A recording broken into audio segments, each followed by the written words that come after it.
Hey, how's it going? Mike here, the Fresh Rinse, on a Thursday morning doing some maintenance, hoping to get out to wash very, very soon. Yesterday I noticed that I was having a problem drawing chemical. Long story short, the problem is my ball valve. The ball valve inside of the Flow Pro. I got the first generation Flow Pro.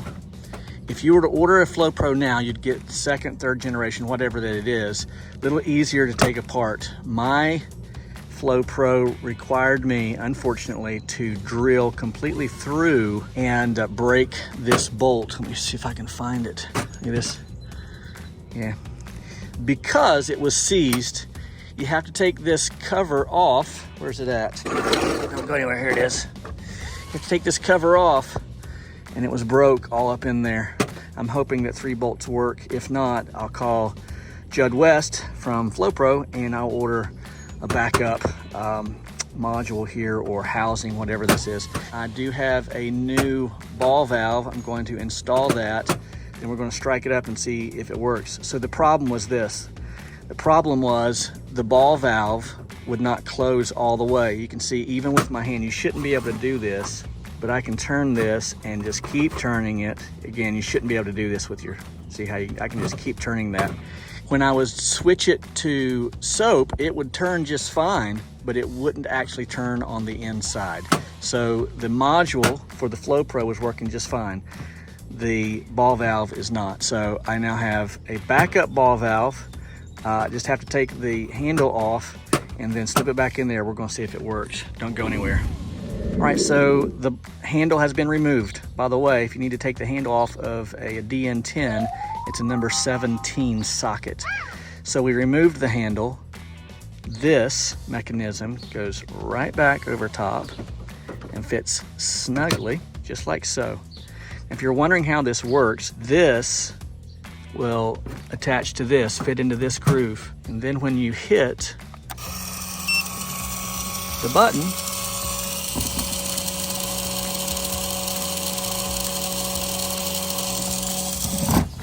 turns.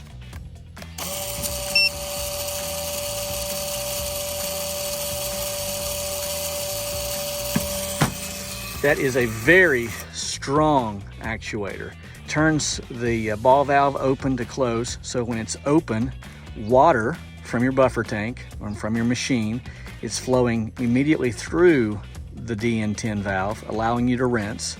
Then when you turn it to soap, it then closes the ball valve, allowing water to go through the bypass, the whip line, into the injector, and that allows you to soap.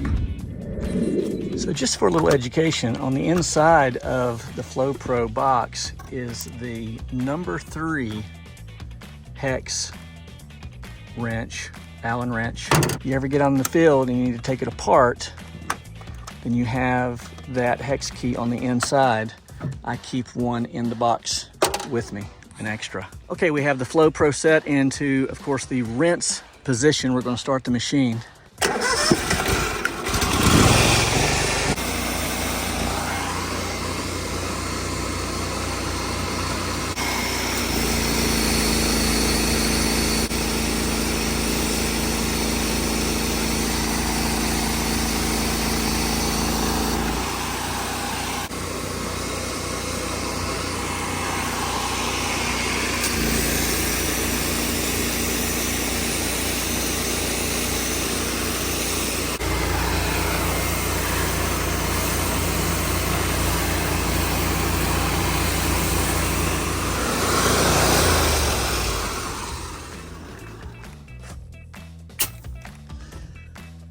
Okay, so we're back in business. All is well. It was the ball valve. You need to be able to change this out in the field. Fortunately, I was able to get it to work yesterday intermittently to get me through the day. And then this morning before work, I'm taking this apart. I hope that you're hands-on and you can do these things. Otherwise, you're gonna be stranded in the field and that's not good. Always have an extra ball valve, maybe even 2. So real quickly, some of you want to get something other than a Flow Pro. Well, I won't discourage you. You need to do what's in your budget, of course.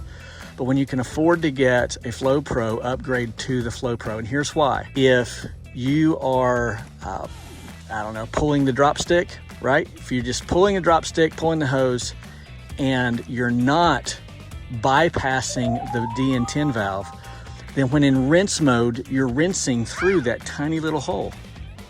Or if you have the different tips at the end of your gun that will not draw soap, so you're using that to rinse, that's fine, it works. But you're losing a ton of force in your rinse because you're rinsing through that tiny little orifice that's in the in your downstream injector here. So you really need to be able to bypass the injector so that you can rinse rinse completely through the through the DN10 valve. Hope that makes sense. I think I'm going to call Judd West at FlowPro and have him send me another setup here, just as as a backup. Is this year 3 or 4 with my first generation FlowPro? I've never had a problem. And the DN10 valve is a throwaway part. That's not guaranteed to ever work. This is the first time that I can remember changing my DN10 valve on my FlowPro. I've never once ever had a problem with FlowPro. All right, there you have it. Let's go to work. I have 2 houses and a warehouse to wash today. My name is Mike. They call me the Fresh Rinse, and I'm out.